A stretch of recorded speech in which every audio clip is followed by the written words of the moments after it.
गीता दूसरा अध्याय हम 20वें श्लोक से शुरू करेंगे। 19 तक हम ऑलरेडी डिस्कस कर चुके हैं।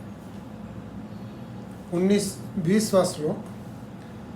न जायते मीर्यते वा कदाचिन् नायं भूत्वा भविता वा न भूयः अजो नेत्य शाश्वतोऽयं पुराणः न हन्यते हन्यमाने शरीरे।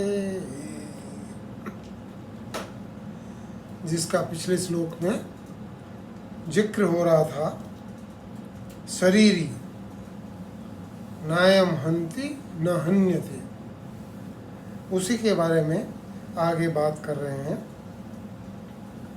कि ये जो शरीरी है यह न तो कभी जन्मता है, न जायते, न मृत्यते, न कभी मरता है, और उत्पन्न होकर भी, अगर मान लो उत्पन्न होकर भी होने वाला नहीं है, कि ये उत्पन्न भी नहीं होता है। अजो, यह अज है, नित्य है, शाश्वत है, पुराण है, न हन्यते हन्यमाने शरीरे, और इसको शरीर के मारे जाने पर भी इस शरीरी को नहीं मारा जा सकता। अब यहाँ पे 2-3 चीजें हमको समझनी पड़ेगी। पहला तो ये शरीरी क्या है। देखिए, शरीरी शब्द को गीता में यूज किया है, लेकिन इसका शरीर से कोई संबंध नहीं है। शरीर जड़ है, शरीरी चेतन है, तो शरीरी का शरीर से कोई संबंध नहीं है। कभी कभी कुछ शब्द हमको यूज करने पड़ते हैं किसी चीज को समझाने के लिए, लेकिन वास्तव में उनका कोई विशेष अर्थ और उसका कोई तत्व नहीं होता है। जैसे जीव हम कहते हैं कि जीव होता है, जैसे आत्मा, एक आत्मा जो विकारी आत्मा है उसको हमने जीव बोल दिया, लेकिन आत्मा तो कभी विकारी होती नहीं है, तो ऐसे जीव कहना भी ठीक नहीं है। ऐसे भी शरीरी कहना इसको ठीक नहीं है, लेकिन फिर भी हम यहाँ समझने के लिए इसको शरीरी मान लेते हैं कि जो शरीर के अंदर रहता है वो शरीरी है। अब यहाँ पर बोलते हैं कि न तो ये जन्म लेता है और न ये मरता है। 2 चीज़ें मुख्य हैं, एक जन्म लेना, एक मरना। लेकिन इसके अलावा भी इस शरीर को 6 विकार बताए गए हैं। 6 विकार में अस्थि, यह है, जब पेट में होता है तो हम बोलते हैं कि है। जायते मतलब इज बॉर्न, अब दिखता है, अब समझता है। वर्धते, इट ग्रोज।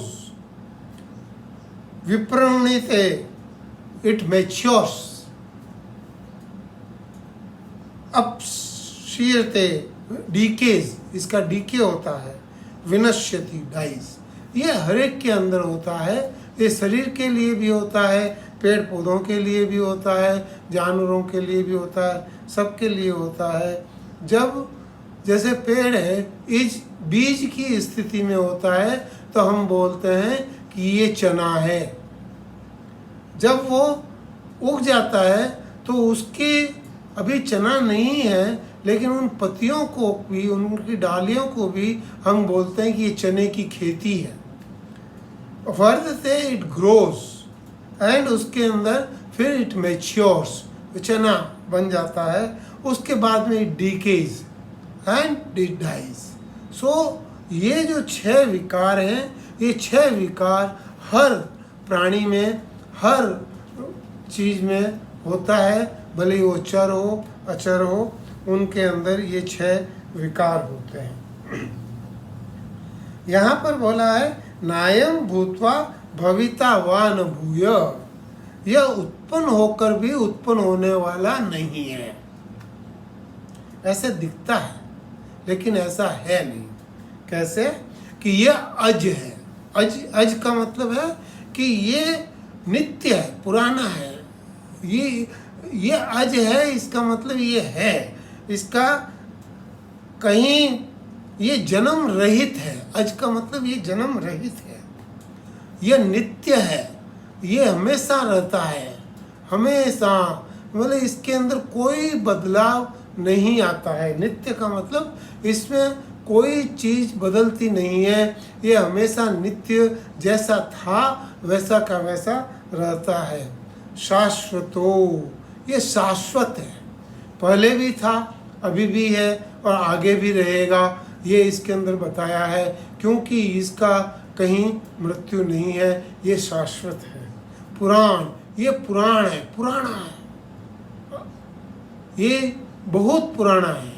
तो ये पुराण अनादि है। तो इस तरह से यहाँ पे बताया है कि ये शरीरी जो है, ये शरीर के कुछ गुण बताए हैं कि ये गुण हैं, इसलिए ये शरीर से अलग है। ये शरीर नहीं है, इसलिए इसको समझो।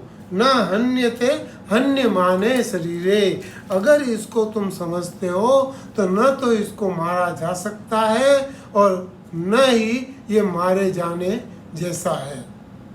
शरीर के मारे जाने पर भी ये नहीं मारा जा सकता है।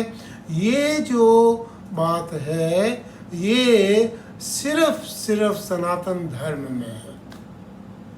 ये बड़ी विचित्र बात है, लेकिन इस चीज़ को हमको समझना है कि ये क्या है। हम इसको थोड़ा आगे जाके और इसको समझने की कोशिश करेंगे। जब एक दो श्लोक के बाद में फिर वो कुछ बताएंगे तब हम इसको और समझेंगे। 21वां श्लोक, वेदा विनाशिनम नेत्यम य एनमजमव्ययम् कथम स पुरुष पार्थ कम धात्यति हन्तिकम। हे पार्थ, जो मनुष्य, कथम स पुरुष, जो मनुष्य इस शरीर को अविनाशी, इसको नित्य, जन्म से रहित, अव्यय, जिसमें कोई खर्चा नहीं होता है, जो न कुछ कम होता है न ज़्यादा होता है, अव्यय, जो बिल्कुल खर्चा नहीं होता है, जो इसको ये समझता है कि ये जो शरीरी है ये अविनाशी है, नित्य है, जन्म रहित है और इसमें कोई खर्चा नहीं होता है, अव्यय है, वो इसे कैसे मारेगा और इसको कैसे किसी से मरवाएगा। तो इसको कहीं किसी से न तो मारा जा सकता है न किसी से मरवाया जा सकता है। तो ये यहाँ पे बताया है, उसी चीज़ को वापस थोड़ा एक्सप्लेन किया है 21वें श्लोक में। 22वां श्लोक, वासांसि जीर्णानि यथा विहाय नवानि गृह्णाति नरोपराणि तथा शरीराणि विहाय जीर्णा नन्यानि संयाति नवानि देहि। वाह! कहते हैं कि जैसे मनुष्य पुराने कपड़ों को छोड़कर दूसरे नए कपड़े धारण कर लेता है, ऐसे ही ये शरीरी जो पुराना शरीर है, जो उसको छोड़कर नए शरीर में चला जाता है। यहाँ पर बताया है कि जन्म और पूर्व जन्म ये होते रहते हैं। ये शरीरी जो है ये मरता नहीं है। शरीरी जैसे कि एक आदमी पुराने कपड़े उतार के नए कपड़े पहन लेता है, ऐसे ही ये शरीरी पुराने शरीर को छोड़ के नया शरीर धारण कर लेता है। अब कैसे समझें इसको, कि आप ऐसे समझ लो। जैसे कि आपका ये मोबाइल है। मोबाइल क्या है? एक इंस्ट्रूमेंट है जिसके थ्रू आप सबसे बात करते हैं, जिसके थ्रू आप सारा अपना कार्य करते हैं। ये मोबाइल है, ये इसका स्थूल शरीर है। और उसके अंदर एक चिप आती है जो आप किसी एयरटेल या रिलायंस या किसी से लेते हैं। उस चिप के अंदर सारे नंबर होते हैं। वो चिप जब हम उसके अंदर डाल देते हैं तो वो चिप से हम पहचाने जाते हैं कि आप किससे बात कर रहे हैं, या आप जब फ़ोन करते हैं तो आप पहचाने जाते हैं कि आप किससे बात करते हैं। ये उस चिप में है। वो चिप अगर मैं उस फ़ोन से निकाल के दूसरे फ़ोन में डाल दूं तो वो दूसरे फ़ोन से मेरा वो सिग्नल जाएगा। तो जैसे कि हमारे मोबाइल में एक इंस्ट्रूमेंट है और उसके अंदर एक जो चिप है, वो चिप हमारा सूक्ष्म शरीर है और वो मोबाइल जो है वो हमारा स्थूल शरीर है। जब मोबाइल काम का नहीं रहता है, जब उसके अंदर जीर्ण शीर्ण हो जाता है, तो हम मोबाइल को फेंक देते हैं। हम दूसरा नया मोबाइल लेके उसके अंदर उसी चिप को डाल देते हैं और हम ऐसे आगे चलते रहते हैं। यही तरीका है हमारे सूक्ष्म शरीर और स्थूल शरीर को समझने का। हमारा स्थूल शरीर के अंदर ये सूक्ष्म शरीर जो है, वो सूक्ष्म शरीर में मन, बुद्धि, चित्त, अहंकार, ये इसके अंदर सारे संस्कार, सारी मेमोरी हमारी इसी सूक्ष्म शरीर के अंदर है।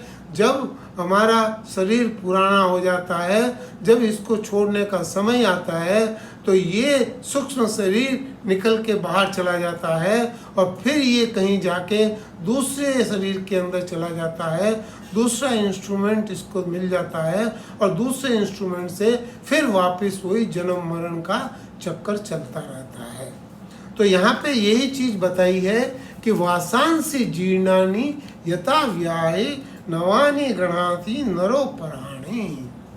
जैसे कि पुराने कपड़ों को छोड़कर नए कपड़े धारण करता है, ऐसे ही ये शरीर ही पुराने शरीर को छोड़कर नए शरीर में चला जाता है। तो इसको हमें समझना चाहिए। ये हमारे धर्म की एक विशेषता है, सनातन धर्म की एक विशेषता है। और इसी के कारण बहुत सारी चीज़ों का जन्म होता है। पाप, पुण्य, स्वर्ग, नरक, ये जितने भी हम चीज़ें सोचते हैं, ये सब इसी के कारण है और इसको हमको ठीक से समझना चाहिए। तो ये हमारा बात। अब 23वां श्लोक। नैनं छिदन्ति शस्त्राणि नैनं दहति पावक न चैनं क्लेद्यन्त्यापः न शोषयति मारुतः।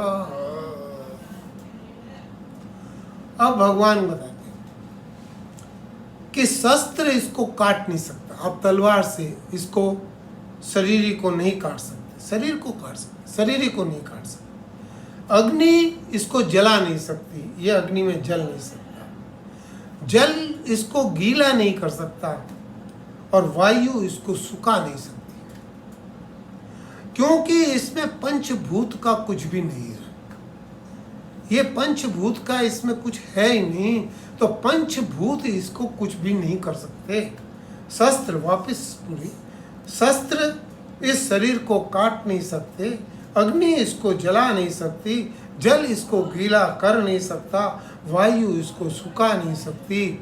ये जो है ये हमारा समझ है, इसको समझ को पक्का करना है। ये समझ क्या है कि देखिए, एक जड़ विभाग है, एक चेतन विभाग है। जड़ विभाग में काम करता है, चेतन विभाग में काम करता है। चेतन विभाग में जड़ विभाग की चीजें काम करती नहीं है। पृथ्वी, जल, तेज, वायु, आकाश, मन, बुद्धि, अहंकार, ये सारे के सारे जड़ बुद्धि है। ये जड़ के अंदर है और ये उस चेतन को, उस अविनाशी को, उस शरीर को ये न तो जला सकते हैं, न उसको गीला कर सकते हैं, न उसको मार सकते हैं, न उसको सुखा सकते हैं, ये कुछ भी उसमें नहीं कर सकते।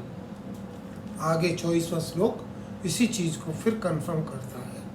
अच्छेद्योयम दायोयम अकलेद्यो सोऽस्यैव च नित्य सर्गत स्थान अचलोयम सनातन। अब इसमें पूरा क्लियर एक और बार बता दिया कि ये शरीरी अच्छेद्यो हम, ये शरीरी को काटा नहीं जा सकता, इसको जलाया नहीं जा सकता, इसको गीला नहीं किया जा सकता, इसको सुखाया नहीं जा सकता, जो पिछले श्लोक में ही बोला है। कारण क्या है कि यह नित्य रहने वाला है। नित्य, ये नित्य है। सर्वगत, ये सर्वगत है, सब जगह जा सकता है, सब जगह जा सकता है। स्थाणु, ये अचल है, सब जगह जा सकता है और सब जगह है, सब जगह जा सकता है और सब जगह है। स्थिर स्वभाव वाला है, इसका स्वभाव जो है वो बिल्कुल स्थिर है, इसके स्वभाव में कोई बदलाव आता नहीं है, इसमें कोई विकार हो नहीं सकता। स्वभाव में बदलाव मतलब विकार। विकार किसको कहते हैं, एक बार थोड़ा समझ लीजिए। मान लीजिए कि मेरे पास एक हीरा है, हीरा या स्फटिक जिसको बोलते हैं, स्फटिक के अंदर कोई कलर नहीं है, बिल्कुल ट्रांसपेरेंट हीरा है। अब मैं उसके अंदर टेबल के ऊपर एक हरा कपड़ा बिछा दूं और उसके ऊपर उस स्फटिक को रख देता हूं, तो क्या दिखता है, वो हरा दिखता है।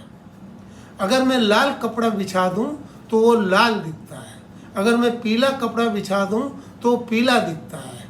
तो ये जो रंग उसके ऊपर आ गया, ये जो रंग उसके अंदर दिखता है, ये सिर्फ भ्रम है, ये एक दूसरे का मिक्सचर है। तो ये जो हमको दिखता है कि जड़ में चेतन दिखता है, चेतन में जड़ दिखता है, ये चेतन और जड़ की एक ग्रंथि है, इसलिए हम इसके अंदर अलग नहीं कर पाते हैं। और देखिए, समझदारी की बात तो ये है, अगर आप समझना चाहें तो परमात्मा को प्राप्त करना मुश्किल नहीं है। जैसे कि आप एक बर्तन में 3 तरह की दालें प्लास्टिक के उसमें डाल के, थैली में डाल के उसमें डाल दी थी, और वो टूट गया और वो सारी मिक्स हो गई, उसके अंदर तीनों तरह की दाल, मूंग की, उड़द की, तूर की, तीनों दालें मिक्स हो गई। अगर कोई आपको बोले कि आपको तूर की दाल बनानी है, तो अब वो तो मिक्स हो गई, लेकिन आप बड़ी आसानी से कर लेते हैं, क्योंकि आप एक थाली लेते हैं और तीनों को अलग अलग अलग अलग अलग अलग कर देते हैं, 2-4 मिनट में, 5 मिनट में हो जाता है। ये जो कला है, ये जो आपकी अलग अलग करने की कला है, वो कला आपके दिमाग में जड़ और चेतन को अलग करने की हो जाए तो आप भगवान को 1 सेकंड में प्राप्त कर सकते हैं।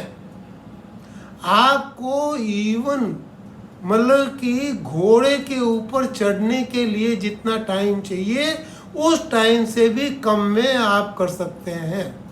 ये जितना बोलते हैं कि इतना साधन करना चाहिए, इतना अंतकरण को शुद्ध करना चाहिए, इतना ये चाहिए, ये सारा का सारा जीरो हो जाता है अगर आप सांख्य ज्ञान को ठीक से समझ जाएं कि चेतन को जड़ से अलग कैसे समझें, और चेतन को जड़ से अलग समझने की आपकी कला आपको आ जाए तो परमात्मा के अलावा आपको कुछ भी नहीं दिखेगा। तो ये जो चीज है, ये यहाँ पे बताया है कि इस शरीर को न तो काटा जा सकता है, न जलाया जा सकता है, न गीला किया जा सकता है, न सुखाया जा सकता है। कारण कि ये जो नित्य रहने वाला है, ये सब जगह जाने वाला है, ये अचल है, ये स्थिर है, इसका स्वभाव भी स्थिर है और ये अनादि है। ये शरीर के जैसे नहीं है कि अभी जन्म हुआ और अभी मरेगा, तो ये ऐसा नहीं है। इसलिए इस चेतन को समझने का हमको प्रयत्न करना चाहिए। ये चेतन को समझने का प्रयत्न करने के लिए भगवान ने ये विवेक बुद्धि हमको दी है। इसीलिए ये मनुष्य जन्म जो है सारे प्राणियों में, ये मनुष्य जन्म भोग का नहीं है।